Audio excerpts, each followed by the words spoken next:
औज़ुबिल्लाहिमिनश्शैतानिर्रजीम बिस्मिल्लाहिर्रहमानिर्रहीम। जी तो अस्सलाम वालेकुम dear aspirants of enforcement officer Punjab revenue department. जनाब कैसे हैं आप लोग? सब लोग ठीक ठाक हैं?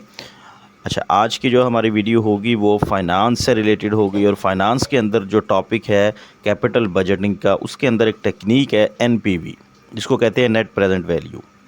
उसके ऊपर हमने आज डिस्कशन करनी है। अब ये क्या होती है, जैसे कि प्रीवियस लेक्चर्स फ़ाइनांस में मैंने आपको बताया कि जी फ़ाइनांस का असल काम क्या होता है। 3 डिसीजन होते हैं कि पैसा कहाँ से आएगा, पैसा कहाँ लगेगा और पैसा कैसे वापस जाएगा। उसमें से जो पैसा कहाँ लगेगा वो बड़ी इंपॉर्टेंट चीज़ है कि कहाँ पे आपने इन्वेस्ट करना है।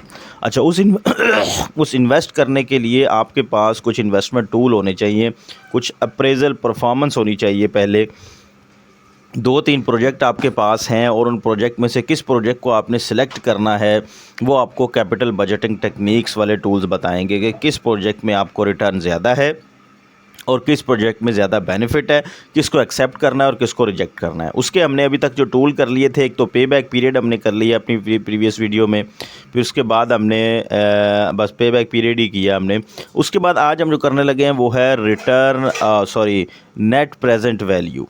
नेट प्रेजेंट वैल्यू का क्या काम होता है और ये क्यों इम्पॉर्टेंट है, बल्कि सारे टूल्स में से सबसे इम्पॉर्टेंट जो टूल कंसिडर किया जाता है वो नेट प्रेजेंट वैल्यू वाला टूल कंसिडर किया जाता है। तो आपको अपना तारुफ करवाता चलूँ, मेरा नाम है इरफान हैदर और आप देख रहे हैं मेरा YouTube channel accounting treatment bye Irfan. इस चैनल के थ्रू आप तक मैक्सिमम जो है वो मटेरियल प्रोवाइड किया जाएगा आपको, जो आपके इन्फोर्समेंट ऑफिसर जो कि पंजाब रेवेन्यू डिपार्टमेंट में पोस्ट अनाउंस की गई है उससे रिलेटेड।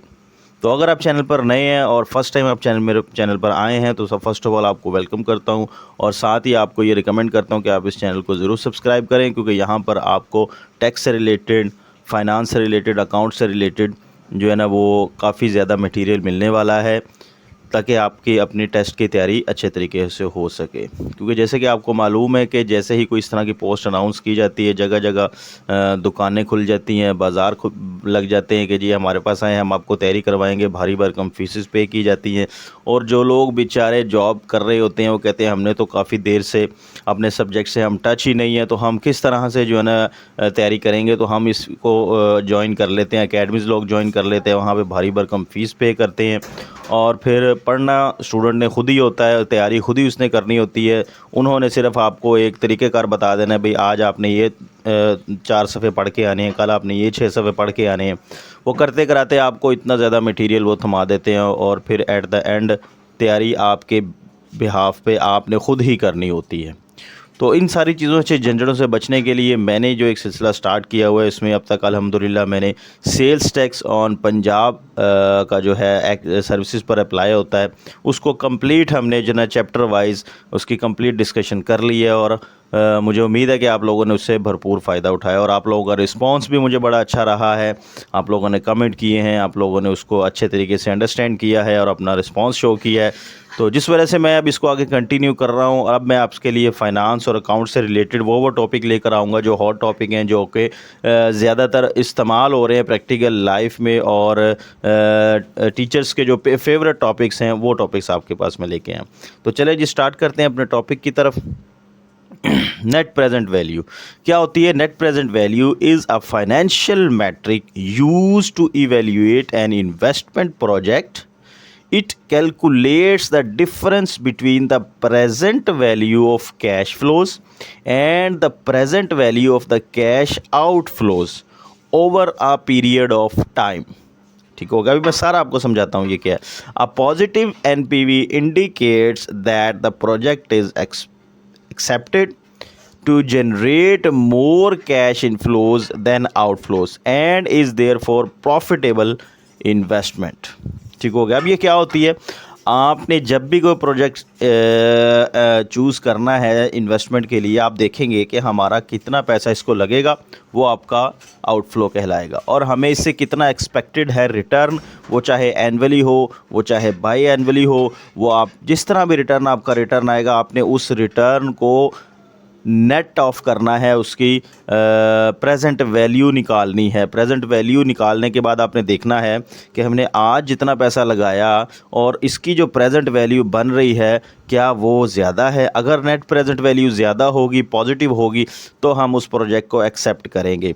अब प्रेजेंट वैल्यू क्या होती है, इसके लिए आपको कंपाउंडिंग का कॉन्सेप्ट आना चाहिए। कंपाउंडिंग अभी फ़िलहाल के लिए सिर्फ आप ये समझ लें कि लेट्स से आप एक इन्वेस्टमेंट करते हैं फाइनेंशियल इंस्टीट्यूशन में। आज आपने 100 रुपीज़ आपने इन्वेस्टमेंट की, वो आपको कहते हैं कि 4 साल बाद हम आपको ये 100 का 400 रुपीज़ देंगे।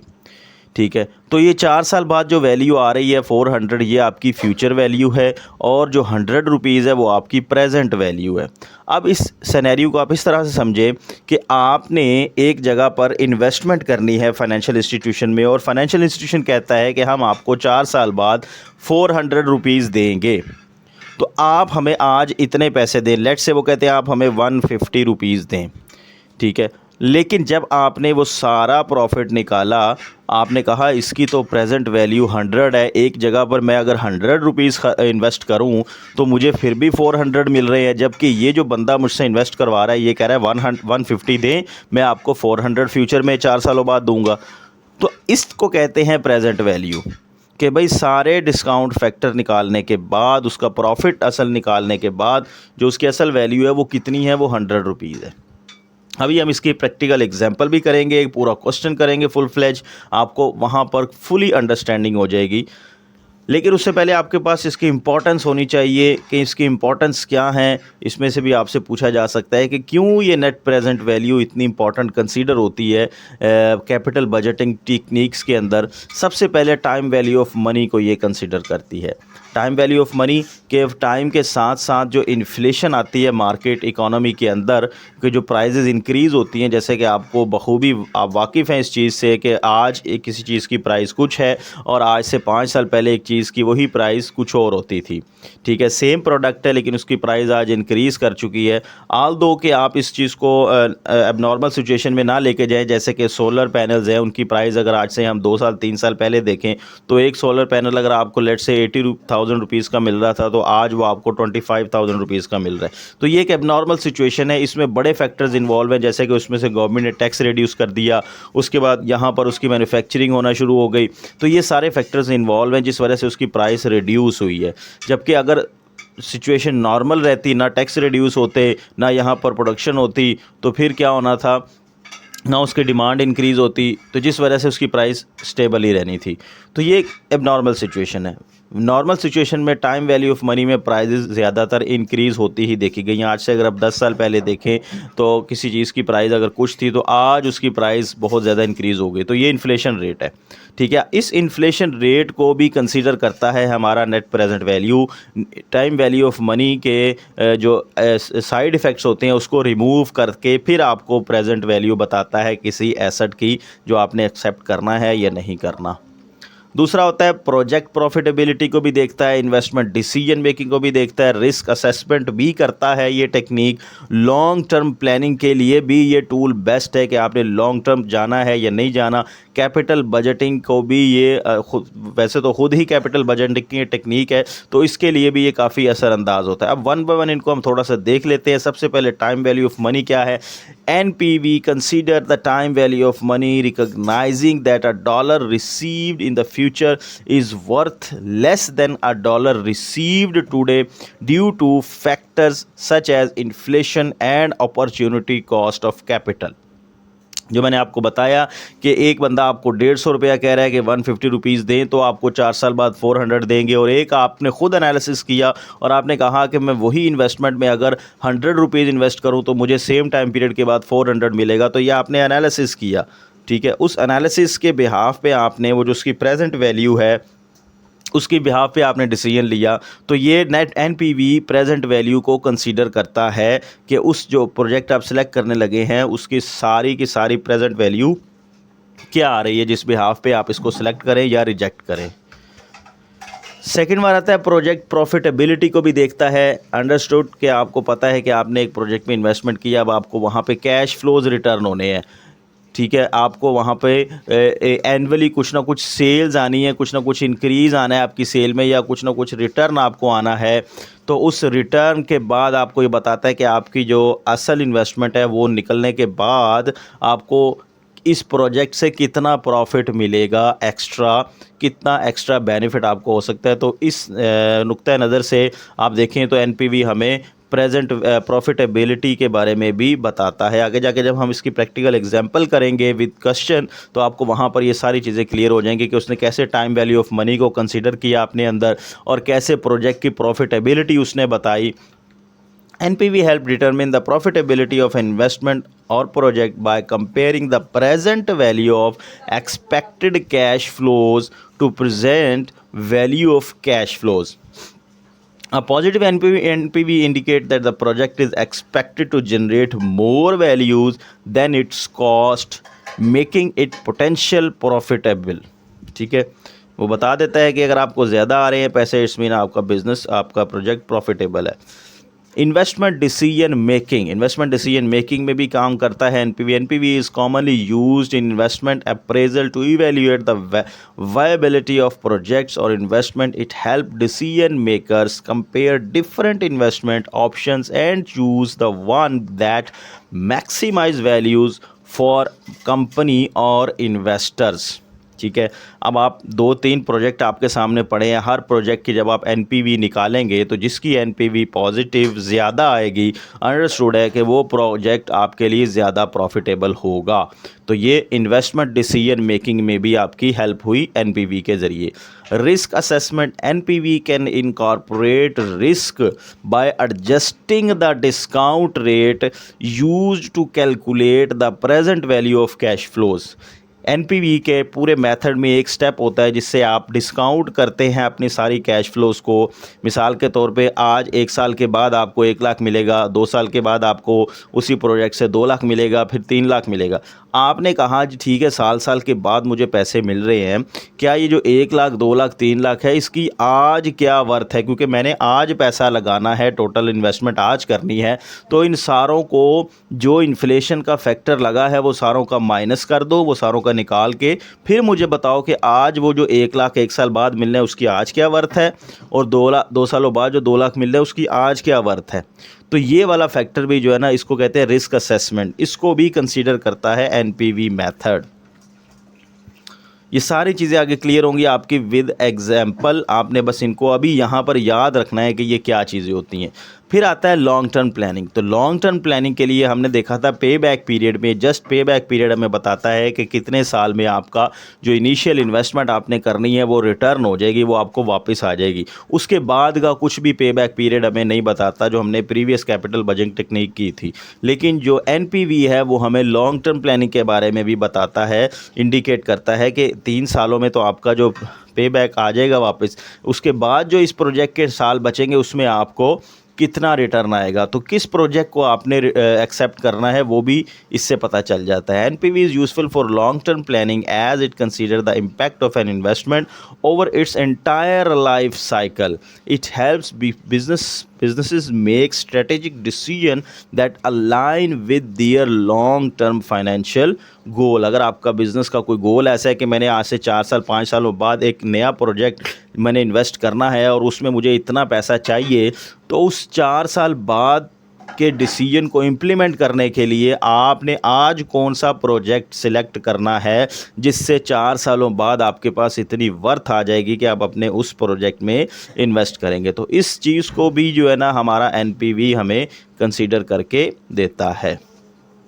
Capital budgeting, obviously NPV is a key tool in capital budgeting, helping companies allocate capital efficiently by identifying projects that are expected to generate the highest return relative to their cost। ठीक है, कि जितना cost हमारी लग रही है उस budget पे, उस इन्वेस्टमेंट पे, उससे ज़्यादा रिटर्न आ रहा है या नहीं आ रहा है, ये भी एनपीवी हमें बताता है। लॉन्ग टर्म प्लानिंग, ये वही चीज़ दोबारा आ गई। तो ये था, हमने एक छोटा सा एनपीवी को देख लिया। अब हम चलते हैं एक्सेल की शीट पर, जहाँ पर हम इसको विद एग्जांपल ये सारी चीज़ें प्रूफ करेंगे, ये इंपॉर्टेंस देखेंगे और उसको एक क्वेश्चन की सूरत में देखेंगे, ताकि हमें पता चले कि भाई वाकई ये सारी चीज़ें कैलकुलेट होती हैं या नहीं। ले जी, ये इसका क्वेश्चन है। सबसे पहले आ जाते हैं जी, मैं आपको पहले क्वेश्चन रीड करके दिखा देता हूँ। क्वेश्चन के बाद आपको अंडरस्टैंडिंग हो जाएगी कि क्वेश्चन किस तरह से है और कैसे आएगा। आल्दो के आपका इन्फोर्समेंट ऑफिसर में क्वेश्चन अटैम्प्ट तो नहीं है, लेकिन वहाँ पर कुछ ऐसे क्वेश्चन आपसे ज़रूर किए जा सकते हैं MCQs की सूरत में कि आया NPV की ज़रिए जो कैश फ्लो कैलकुलेट की जाती है उसमें ये चीज़ कंसीडर होती है या नहीं होती, या इसको कैसे कंसीडर करते हैं। ये चीज़ें जब आप ये एग्जाम्पल करेंगे तो आपको क्लियर हो जाएंगे question. Dan company has undertaking market research. एक कंपनी है, उसने मार्केट रिसर्च की at a cost of ₹200,000 in order to forecast the future cash flow of investment project with an expected life of 4 years। इसने बात में क्या कहा कि एक कंपनी है, उसने एक रिसर्च की है कि हमें एक इन्वेस्टमेंट प्रोजेक्ट मिल रहा है जिससे हमें 4 साल का कुछ कैश फ्लोज मिलेगा, और उस पर उसने 2 लाख रुपया जो है रिसर्च के ऊपर इन्वेस्ट किया है। अब याद रखिए, रिसर्च एक ऐसी कॉस्ट है जिसका आउटकम हमें नहीं पता होता कि वो एग्जैक्ट होगा या नहीं होगा। तो रिसर्च कॉस्ट इररेलेवेंट कॉस्ट होती है किसी भी इन्वेस्टमेंट प्रोजेक्ट की अप्रेजल में। तो ये एक नया यहाँ पे आपको एक क्लू मिला कि इररेलेवेंट कॉस्टिंग क्या होती है, वो भी आपने देखना है। अगर आप चैनल के साथ जुड़े रहेंगे तो आपको वो भी टॉपिक करवाया जाएगा। तो चलें आगे चाहते हैं। वो कहते हैं जी फर्स्ट साल में आपको इतने पैसे मिले, दूसरे साल में इतने, तीसरे में इतने, चौथे साल में इतने आपको सेल्स आपकी आएगी। ठीक है, ये सेल्स वो हैं जो इस प्रोजेक्ट के एक्सेप्ट करने से मिलेगी।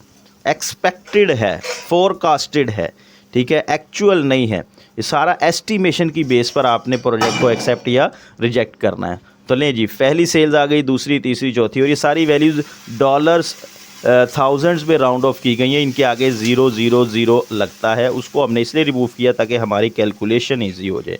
उसने कहा जी इसकी जो कॉस्ट है उस सेल्स की वो 500, 1000, 250 और ये 750 ये कॉस्ट है। आगे क्या कहता है, These forecast cash flows are before taking account of general inflation of 4.7% per year। वो कह रहा है कि ये जो सेल्स आपको दी गई हैं इसमें 4.7% जनरल इन्फ्लेशन रेट शामिल नहीं है। इन्फ्लेशन रेट का मतलब क्या कि फ्यूचर में प्राइजेज़ हाई होंगी, और कितने % हाई होंगी वो आपका ये इन्फ्लेशन रेट आपको बताएगा। उसी हिसाब से आपकी कॉस्ट भी इंक्रीज़ होगी। प्राइस इन्फ्लेशन का मतलब हर चीज़ की प्राइस इंक्रीज़ होनी है, और वो कितने % इंक्रीज़ हुई, 4.7%। मतलब आपकी सेल्स भी इतने % इंक्रीज़ होगी due to increase in price level due to the inflation, और आपकी जो कॉस्ट आएगी वो भी 4.7% इंक्रीज़ होगी। ठीक हो गया, आगे चलते हैं। The capital cost of the investment project payable at the start of the first year will be $2 million। Okay, उसने कहा कि आपने जो कैपिटल स्टार्ट करना है उसकी आज जो वैल्यू होगी इन्वेस्टमेंट वो आपकी $2 मिलियन होगी।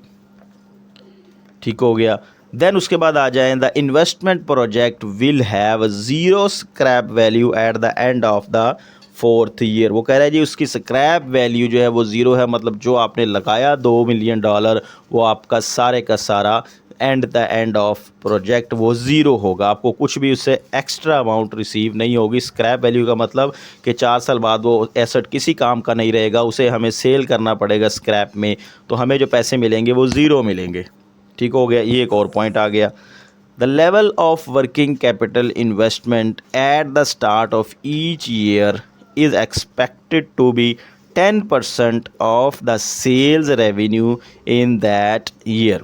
वो कह रहा है चेंज इन वर्किंग कैपिटल आपका हर साल 10% का होगा, जो कि उसी साल की सेल्स का होगा। चेंज इन वर्किंग कैपिटल क्या होता है, आपने ज़ाहिरी बात है एक प्रोजेक्ट लगाना है, उस प्रोजेक्ट के लिए आपको कुछ अगर मटेरियल की ज़रूरत होगी या उसको कुछ लेबर की ज़रूरत होगी, ठीक है, कुछ आपको उधार चीज़ें लेनी पड़ेंगी, तो ये सारी चीज़ें वर्किंग कैपिटल के अंदर आती हैं। उसने कहा जी एस्टिमेटेड, हमने कहा कि हमारा जो ऑलरेडी चल रहा है वर्किंग कैपिटल, इस प्रोजेक्ट के एक्सेप्ट करने की वजह से उसमें 10% का चेंज आएगा, 10% इंक्रीज़ होगा।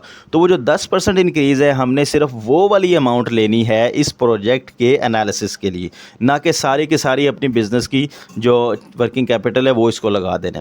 तो फिर रेलिवेंट कॉस्टिंग का कॉन्सेप्ट यहाँ पर आया कि जितना चेंज हो रहा है इस प्रोजेक्ट की वजह से, सिर्फ वही आपने लेना है इस प्रोजेक्ट की नेट प्रेजेंट वैल्यू की कैलकुलेशन में। जब सेल्स आएंगी तभी उसका 10% आएगा। तो अभी सिर्फ आप याद रखें 10% हमारा एक एक्स्ट्रा कॉस्ट आ गई जो कि हमने इसमें शामिल करनी है। नेट प्रेजेंट वैल्यू में हम क्या कैलकुलेट करेंगे कि हमें उस प्रोजेक्ट से साल बाद कितना कैश आएगा और उसमें से कितने हमारे खर्चे निकल जाएंगे, वो सारे खर्चे हमने माइनस करने हैं। माइनस करने के बाद जो हमारी कैश फ्लोज होगी वो हमारी नेट कैश फ्लो कहलाएगी। आगे कह रहा है जी tax allowable depreciation would be available on the capital cost of investment project on the 25% reducing balance method. वो कह रहा है कि जो इन्वेस्टमेंट आपने की क्या एसेट के अंदर, जो $2 मिलियन आपने लगाया, उसके ऊपर कुछ डेप्रिसिएशन भी चार्ज होगी। ठीक है, आपको पता है जब आप कोई प्रॉफिट एनालिसिस कर रहे होते हैं, जब आप प्रॉफिट एंड लॉस अकाउंट बनाते हैं तो उसमें डेप्रिसिएशन एक्सपेंस चार्ज करते हैं। डेप्रिसिएशन क्या है? नॉन एक्सपेंस, आपका नॉन कैश एक्सपेंस होता है जो कैश में पे नहीं किया जाता, लेकिन फिर भी उसमें से माइनस किया जाता है। हम यहाँ पे कर रहे हैं कि सिर्फ हमें कैश फ्लो कितना आएगा, तो हमने वापस उस डेप्रिसिएशन का जो इफ़ेक्ट है उसको वापस हमने इसमें रिफ्लेक्ट करना है।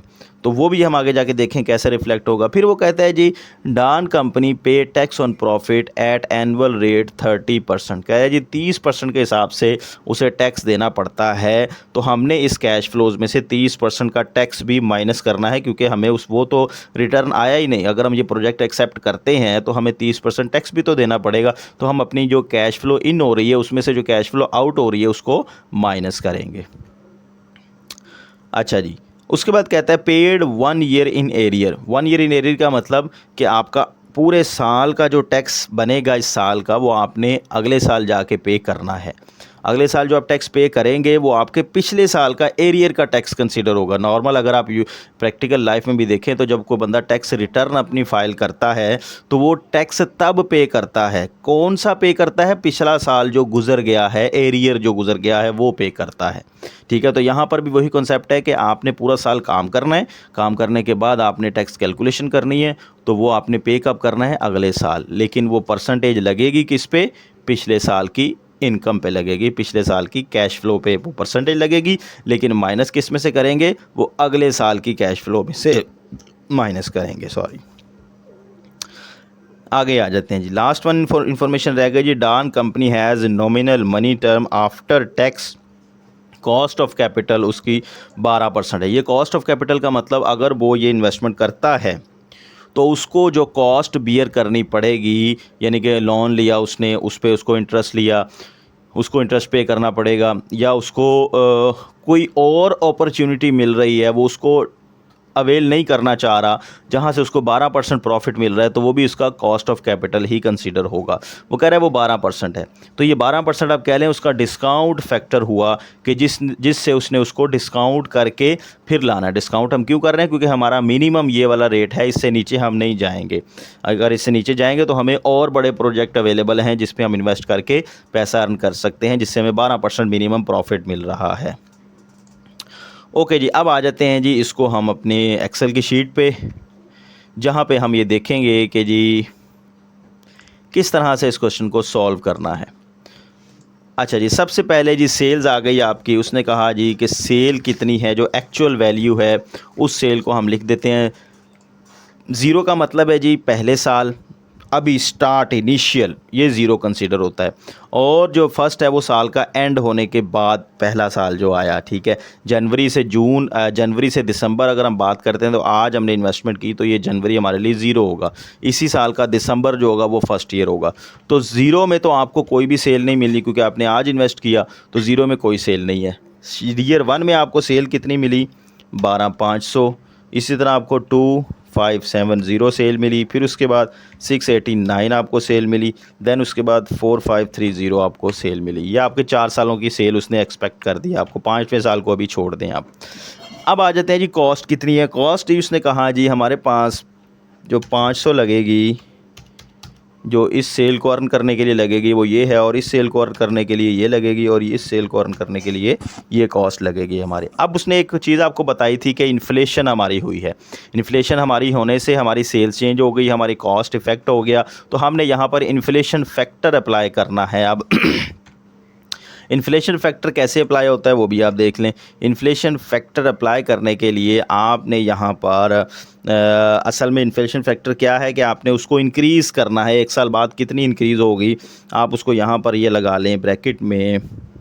फार्मूला होता है इसका 1 + R मतलब वो इन्फ्लेशन रेट जो है, इन्फ्लेशन रेट कितना है 4.5%, 4.7% सॉरी 4.7%। इसकी आपने पावर लेनी है 1, ठीक है, ये आपके पास आ गया 1.047।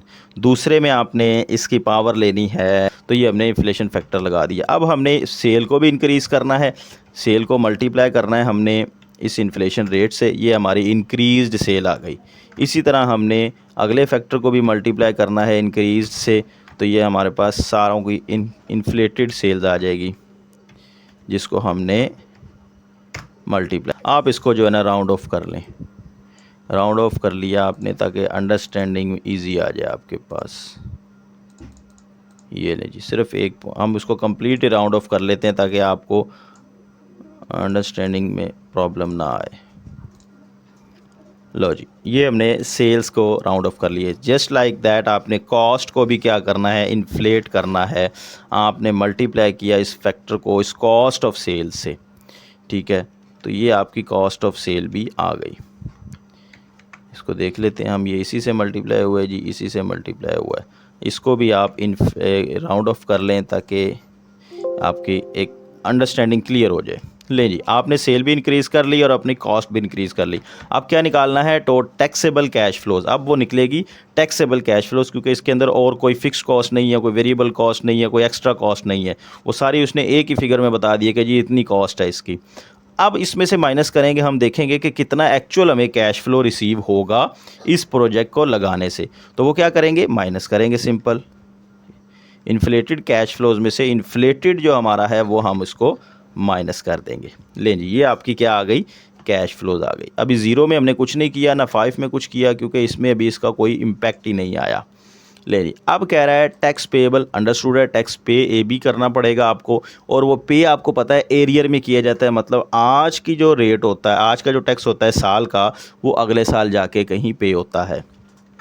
तो पहले साल का जो टैक्स होगा वो आपको कोई भी पे नहीं करना पड़ेगा। क्यों, क्योंकि इस साल आपने जो पे करना है वो पिछले साल के बिहाफ पे करना है। तो इस प्रोजेक्ट को तो स्टार्ट ही हमने आज किया, तो इस प्रोजेक्ट की प्रीवियस कैश फ्लो तो कोई है ही नहीं है। इसका मतलब पहले साल आपको कुछ भी पे नहीं करना पड़ेगा, ठीक है, आपको पे करना पड़ेगा तो इसके बाद।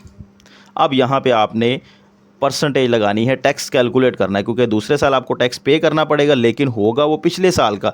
तो आप पिछले साल का जो कैश फ्लो आ रहा है आपका, उसको मल्टीप्लाई करेंगे आप अपने रेट से। टैक्स रेट कितना है आपका, tax rate at the rate of 30%।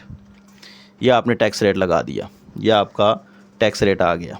इसी तरह आपने इधर भी टैक्स रेट लगाना है, लेकिन वो पिछले साल का लगाना है, मल्टीप्लाई 30%।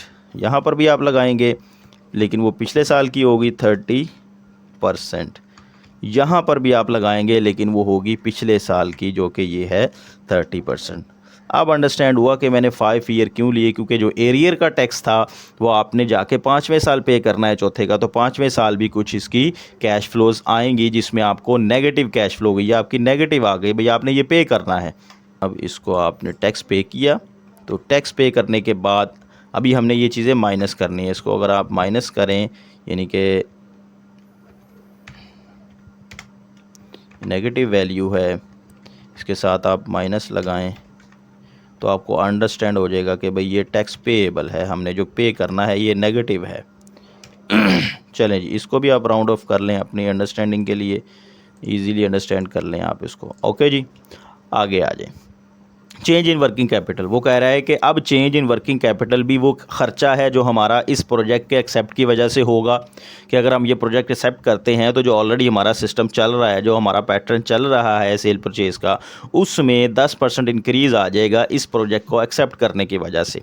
तो वो 10% इंक्रीज़ किसका आएगा? उसी रिलेटिव सेल्स का आएगा, उसी रिलेटिव जो आपकी सेल्स है उसका आएगा। तो ये देखें ज़रा, capital investment at the start each year is expected 10% of the sales revenue in that year। तो उसी साल की जो सेल्स रेवेन्यू है उसका 10% आपका कैपिटल में चेंज आया, आपकी वर्किंग कैपिटल में चेंज आया। तो अब हम उसी सेल को देखते हैं। ये इस साल की सेल्स कौन सी है बताएं जी, ये इस साल की सेल्स हैं या ये इस साल की सेल्स हैं? ऑब्वियसली ये इन्फ्लेटेड सेल जो है ये इस साल की सेल कंसीडर होगी।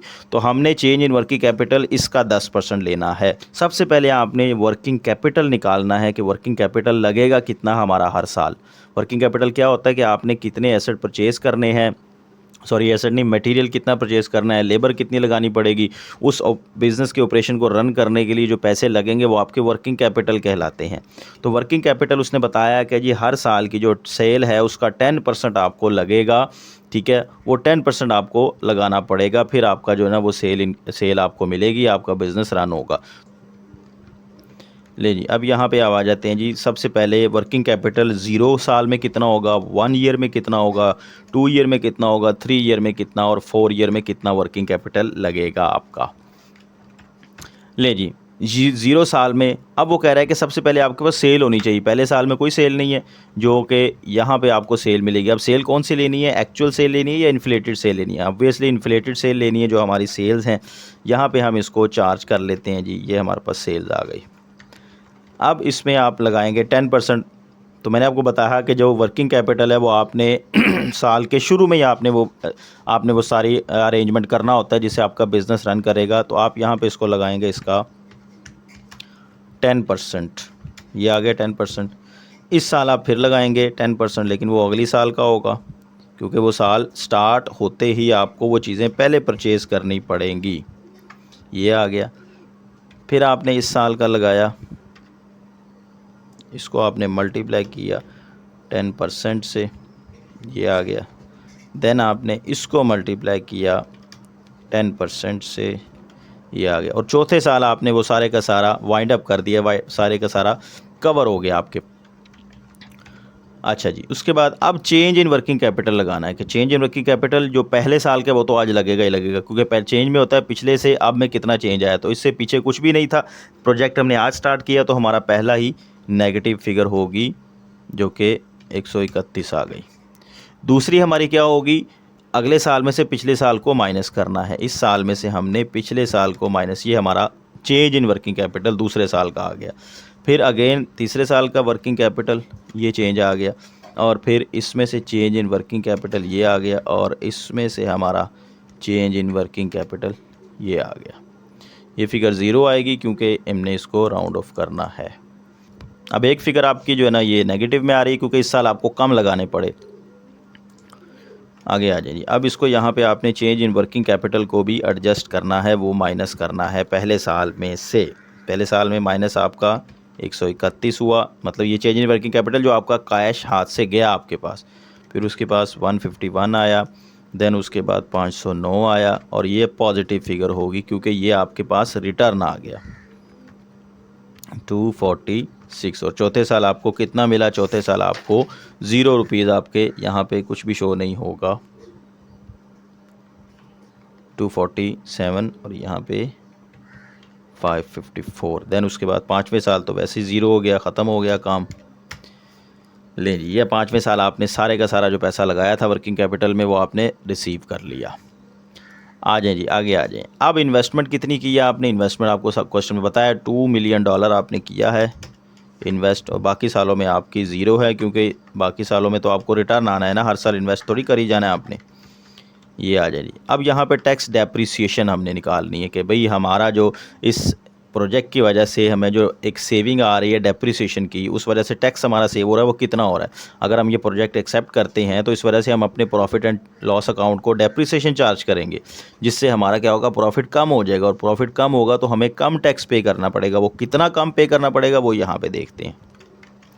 अच्छा, डेप्रिसिएशन के लिए इसने कहा रिड्यूसिंग बैलेंस मेथड से आपने डेप्रिसिएशन चार्ज करनी है। रिड्यूसिंग बैलेंस मेथड क्या होता है कि आपने सबसे पहले जो पिछले साल की बुक वैल्यू है उसमें से आपने डेप्रिसिएशन चार्ज करनी है। डेप्रिसिएशन आपकी 25% है क्वेश्चन में, ठीक हो गया। इसमें से अब आपने माइनस करना है जो पिछले साल की डेप्रिसिएशन है, इसको कहते हैं रिड्यूसिंग बैलेंस मेथड। इसको आपने फिर मल्टीप्लाई करना है 25% से, और इसको आपने फिर माइनस कर देना है जो आपकी लास्ट वाली वैल्यू है। देन इसको फिर आप मल्टीप्लाई करेंगे 25% से, देन इसके बाद आप इसमें से फिर माइनस कर देंगे जो आपकी डेप्रिसिएशन आई है।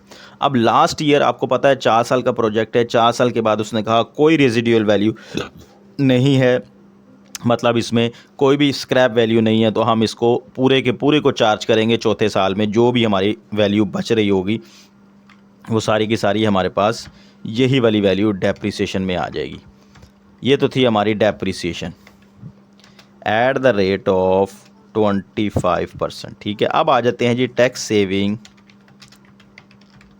Eight the rate of 30%। अब हमें टैक्स भी तो बचना है, वो हमारा कितने से बचना है, 30% से। तो इसको मल्टीप्लाई किया आपने 30% से, ये हमारे पहले साल का टैक्स इतना हमें बचेगा कैश फ्लोज में। फिर अगेन इसको मल्टीप्लाई किए, बल्कि इसी को आप ड्रैग कर लें, ये आपकी आ गई डेप्रिसिएशन। इसको राउंड ऑफ करें, इधर से इसको भी राउंड ऑफ करें ताकि आपको अंडरस्टैंड हो जाए। ले जी, ये आपकी वो टैक्स सेविंग्स आ गई जो कि आपकी हर साल होंगी। अब टैक्स सेविंग आपकी किस तरह होंगी, जिस तरह से आपने टैक्स पे करना होगा उसी साल आप टैक्स एरियर भी क्लेम कर सकते हैं। तो आपका टैक्स यहाँ पे एरियर में है, तो यहाँ पे भी आप टैक्स को सेविंग को भी एरियर में लेंगे। जिस साल आपने टैक्स चार्ज किया है उसी साल आप क्या करेंगे, टैक्स सेविंग भी लेंगे। तो यहाँ पे आपका पहला टैक्स सेविंग कितना आया जो आपने वापस ऐड करना है अपने कैश फ्लोज में, यहाँ पे 150, देन 1113, देन उसके बाद 84, देन उसके बाद 253। क्योंकि आपने पे भी अगले साल करना है तो आप रिसीव भी अगले साल ही करने वाले होंगे। अब यहाँ पे आ जाएं जी, इनका हम फार्मूला ले लेते हैं, इनको हम सम कर लेते हैं। यहाँ आपके पास ये आ गई जी कैश फ्लोज। अब आपने इन ये वो कैश फ्लोज हैं जो आपको इस प्रोजेक्ट को लगाने से रिटर्न मिलेंगी साल के बाद।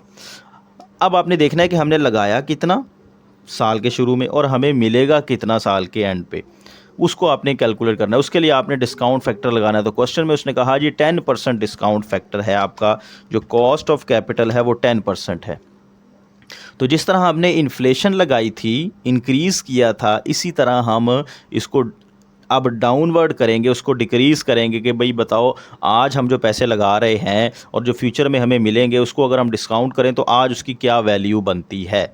तो जो आपने आज पैसे लगाए हैं उसकी आज वही वैल्यू होगी जो है। तो पहले साल की वैल्यू में डिस्काउंट फैक्टर आता है 1, कि भाई जो आपने आज लगाया है वो आज बराबर है, ये ऊपर नीचे डिवाइड होने के बाद 1 बचेगा, तो ये आपका 1 आंसर होगा। लेकिन यहाँ पर आपका जो डिस्काउंट फैक्टर लगेगा वो क्या लगेगा, 1 + 10%, ये आपका वो डिस्काउंट फैक्टर आ गया। इसको आपने पावर लगानी है -1 की, ठीक हो गया, -1 की पावर। इन्फ्लेशन देने के लिए आपने +1 लगाना है और उसी इन्फ्लेशन के इफ़ेक्ट को ख़त्म करने के लिए आपने -1 लगाना है। ये पहला डिस्काउंट फैक्टर आ गया। इसी तरह आप इसको यहाँ पे करेंगे तो आपके पास ये डिस्काउंट फैक्टर आ जाएंगे दूसरे। अब इसको आपने सिर्फ पावर चेंज करनी है कि वो पहले साल का था, ये दूसरे साल का हो गया। इसी तरह ये तीसरे साल का हो जाएगा, ये चौथे साल का हो जाएगा, और ये 5वें साल का हमारा डिस्काउंट फैक्टर आया है। डिस्काउंट सॉरी 12% है, हमने 10% ले लिया, ये 12% है। ये देखें यहाँ पे डिस्काउंट कैपिटल कह रहा है कॉस्ट ऑफ कैपिटल 12%। तो जब हम 12% लेंगे तो यहाँ पे इसको 12 करना पड़ेगा हमें, ये हमारा 12% आ गया।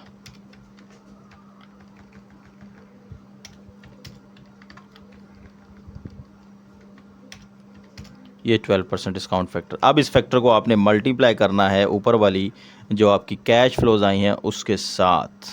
तो यहाँ पे हम इसको फिर अंडरलाइन कर लेते हैं। ले जी, अब यहाँ पे आप इसको मल्टीप्लाई करेंगे इसके साथ, तो ये आपका डिस्काउंटेड कैश फ्लोज आ जाएगा। इसको आप ज़रा राउंड ऑफ कर लें, ज़रा शक्ल आपकी सही नज़र आ जाए आपको। लें जी, ये आपका कैश फ्लोज आ गया। ये था आपका cash flows, net cash flows. अब देखें जो हमने इसकी इंपॉर्टेंस पढ़ी, उसने डिस्काउंट फैक्टर भी इन्वॉल्व किया, टाइम वैल्यू ऑफ मनी भी इस मेथड के थ्रू हमने इस्तेमाल कर ली, यहाँ पे जो टैक्स सेविंग है वो भी हमने इस्तेमाल कर ली, जो डेप्रिसिएशन, वो सारी चीज़ें हमने करने के बाद कहा जी इतना आपको असल में कैश जो आ रहा है ना वो इतना आएगा। असल में तो सेल आपको ये नज़र आ रही है ना कि पहले साल सेल ये होगी, लेकिन ये सेल से हमें जो एक्सपेंसेस है वो माइनस करने हैं, जो हमारे सेल के साथ एक्सपेंस जुड़े होंगे, वो एक्सपेंस जुड़े होने के बाद हमारे पास ये 566 वाली जो है ना कैश फ्लो हमें मिलेगा। तो इस कैश फ्लो को अब हमने नेट प्रेजेंट वैल्यू निकालनी है। नेट प्रेजेंट वैल्यू का फार्मूला क्या है? इनिशियल इन्वेस्टमेंट में से माइनस करनी है हमने नेट कैश फ्लो। तो इनिशियल इन्वेस्टमेंट हमारी ये है जी, इसमें से हमने ये सारे जो है ना माइनस कर देने। तो हम यहाँ पे इसका फार्मूला लगा लेते हैं। इसमें से हम लिखेंगे ये वाली वैल्यू, इसमें से हम कर देंगे, या सबसे पहले हम जो है ना वो नेट कैश फ्लोज निकाल लेते हैं। टोटल नेट कैश फ्लोज वो कैसे करेंगे? उसमें हम इसको सम कर लेंगे, सारा सम करने के बाद ये वाली जो कैश फ्लोज हैं इन सारों को सम कर लें आप, ये आपके पास नेट कैश फ्लोज आ गई। ठीक हो गया। इसमें से अब आपने माइनस कर देनी है वैल्यू, ये इतनी ही बनती है। यहाँ पे आप इसको आप फार्मूले के मुताबिक जब आप इसको एनपीवी लगाएंगे, एनपीवी क्या आएगा? ये आपकी जो है ना ये वाली वैल्यू, इसमें से माइनस, और ये ऊपर भी माइनस है नीचे भी माइनस है, तो ये इसको यहाँ पे आप सिंपल तरीके से लिख लें ताकि आपको कन्फ्यूजन ना हो, क्योंकि उसने एक्सेल ने क्या किया है, उसने वो माइनस की है वैल्यू।